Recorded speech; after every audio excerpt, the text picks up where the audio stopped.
અમરેલીના ધારી forest guard પર બે વ્યક્તિ દ્વારા જીવલેણ હુમલો કરવામાં આવ્યો છે।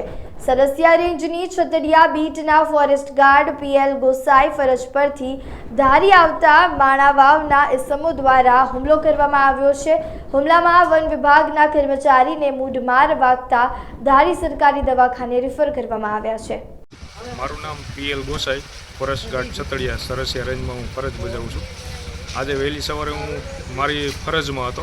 મારી ફરજમાંથી હું ફરજ બજાવી અને રિટર્ન ધારી આવતો હતો। એટલે માણાઓના રહેવાસી વનરાજભાઈ બચુભાઈ વાળા અને એમના સગા ભાઈ અજીતભાઈ બચુભાઈ વાળા તેઓના એ મને રસ્તામાં રોક્યો અને જેમ તેમ ગાળો આપી અને મને એવું કહેવા માંડ્યા કે તું કેમ ભાઈ આમ કેસ ને કેમ સામું જોશ ને કેમ અમને નોકરીમાં નથી રાખતો। ને મેં એમને કીધું ભાઈ નોકરીમાં રાખવાની મારી સત્તા નથી, અમારા અધિકારીની સત્તા છે। તો અમારા અધિકારીઓને બી ગાળો આપી, મને ગાળો આપી, એમ કરીને મારી ઉપર જીવલેણ હુમલો કર્યો અને મને નીચે પછાડી દીધો અને ટીકાપાટુનો મને માર માર્યો। ત્યાર પછી હું સારવાર લેવા આવ્યો છું। સારવાર લઈ અને બહાર આવ્યો છું। હજી આપે આ બાબતે પોલીસ ફરિયાદ કરી છે? હા, પોલીસ સ્ટેશને જાણ કરી અને અત્યારે સાહેબ નિવેદન લેવા આવેલ છે।